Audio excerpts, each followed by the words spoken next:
नमस्कार मित्रों, मैं हरेंद्र यादव पीके कोचिंग सेंटर चैनल पर आप सभी लोगों का स्वागत और अभिनंदन करता हूं।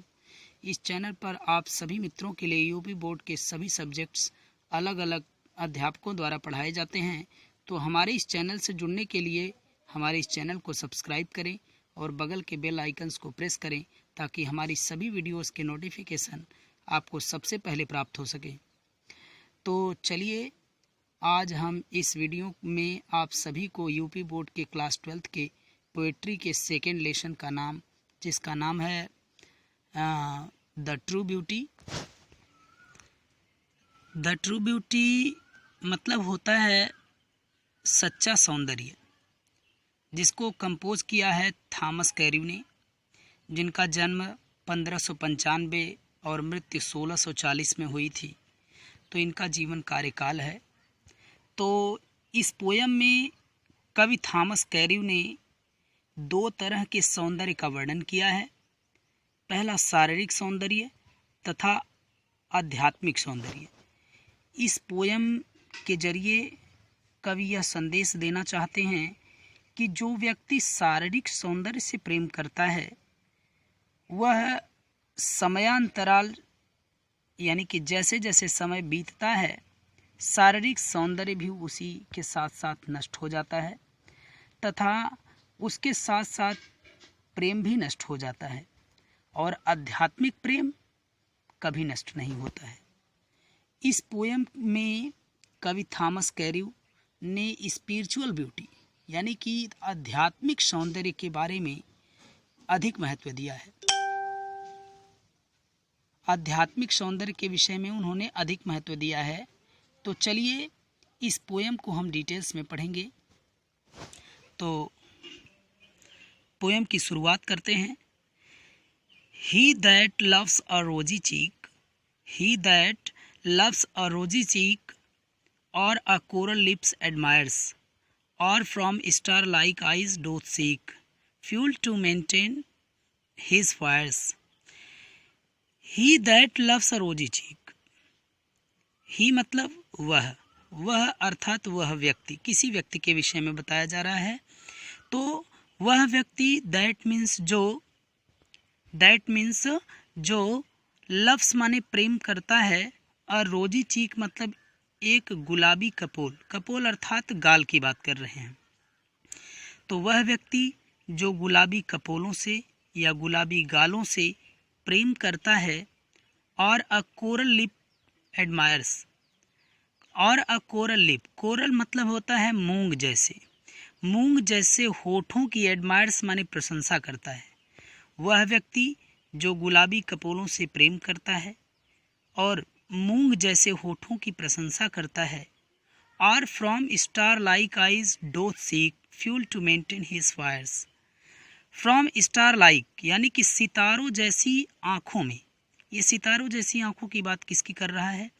तो उस व्यक्ति की प्रेयसी के बारे में बताया जा रहा है, प्रेमिका के बारे में। तो यानी वह व्यक्ति अपनी प्रेमिका के या प्रेयसी के आँखों में सितारों जैसी प्रेमाग्नि को, फ्यूल मतलब होता है अग्नि, यानी कि अपनी प्रेमाग्नि को फायर्स माने जलाए रखने की चेष्टा करता है। वह व्यक्ति जो अपने प्रेयसी की आँखों में, सितारों जैसी आँखों में अपनी प्रेमाग्नि को जलाए रखने की चेष्टा करता है। वह व्यक्ति जो गुलाबी कपोलों से प्रेम करता है, मूंग जैसी होठों की प्रशंसा करता है, अपनी प्रेयसी की आँखों में प्रेमाग्नि को जलाए रखने की तलाश करता है। और एज ओल्ड टाइम, और जैसे जैसे, ओल्ड टाइम मतलब वृद्धावस्था, जैसे जैसे वृद्धावस्था मेक्स आती है, मेक्स दीज डीके, इन सभी चीज़ों को अर्थात गुलाबी कपोलों को, मूंग जैसे होठों को और सितारों जैसी आँखों को क्या कर देता है? डीके कर देता है। डीके मतलब होता है नष्ट कर देता है। जैसे जैसे वृद्धावस्था आती है और वृद्धावस्था के साथ साथ ये सारी चीज़ें नष्ट हो जाती हैं। So his flames must waste away, इस तरह से उसकी जो फ्लेम्स होती है, फ्लेम्स मतलब ज्योति, प्रेम की ज्योति भी उसी के साथ साथ वेस्ट अवे हो जाती है, यानी कि नष्ट हो जाती है। तो इस पोएम को, इस स्टैंजा को जो 6 लाइन का है, इस पोएम शुरू से देखते हैं। वह व्यक्ति जो गुलाबी कपोलों से प्रेम करता है, मूंग जैसे होठों की प्रशंसा करता है और अपनी प्रेयसी के आँखों में, सितारों जैसी आँखों में अपनी प्रेमग्नि को जलाए रखने की तलाश करता है, या जलाए रखने के लिए ईंधन की तलाश करता है। और जैसे जैसे वृद्धावस्था आती है, ये सारी चीज़ें उसी के साथ साथ नष्ट हो जाती हैं और इस तरह से उसकी प्रेमग्नि भी उसी के साथ साथ नष्ट हो जाती है।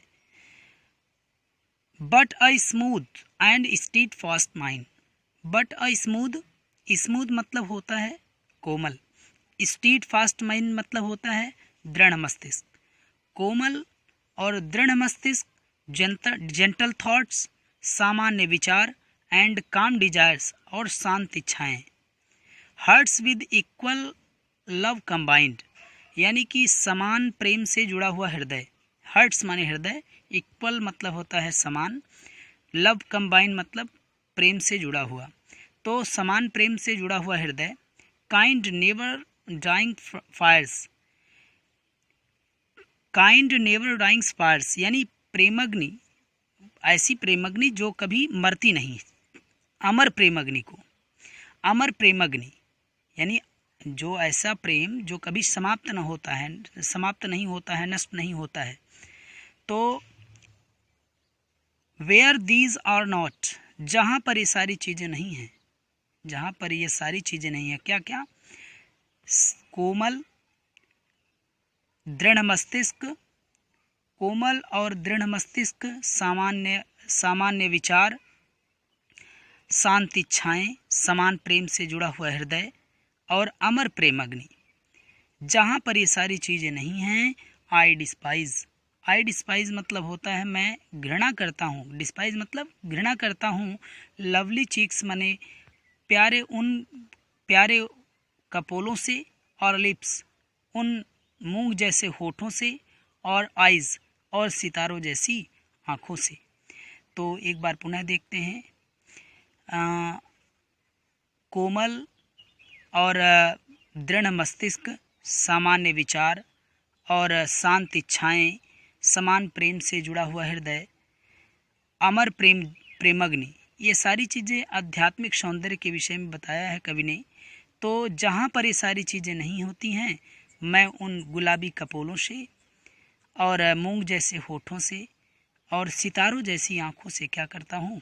घृणा करता हूँ। तो एक बार पुनः देखते हैं इस पूरी पोएम को। तो वह व्यक्ति जो गुलाबी कपोलों से प्रेम करता है, मूंग जैसे होठों की प्रशंसा करता है और अपनी प्रेयसी के आँखों में, सितारों जैसी आँखों में अपनी प्रेमग्नि को बनाए रखने के लिए ईंधन की तलाश करता है, और जैसे जैसे उसकी अवस्था आती है, वृद्धावस्था आती है, उसी के साथ साथ वो ये सारी चीज़ें नष्ट हो जाती हैं और इस तरह से उसकी जो प्रेमग्नि होती है वह भी नष्ट हो जाती है। और इस तरह से आध्यात्मिक सौंदर्य के विषय में कवि बताना चाहता है नीचे वाली लाइनों में।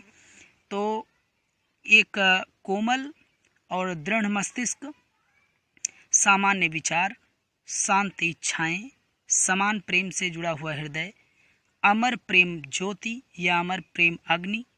जहाँ पर ये सारी चीज़ें नहीं होती हैं, मैं उन गुलाबी कपोलों से, मूंग जैसे होठों से और सितारों जैसी आँखों से क्या करता हूँ?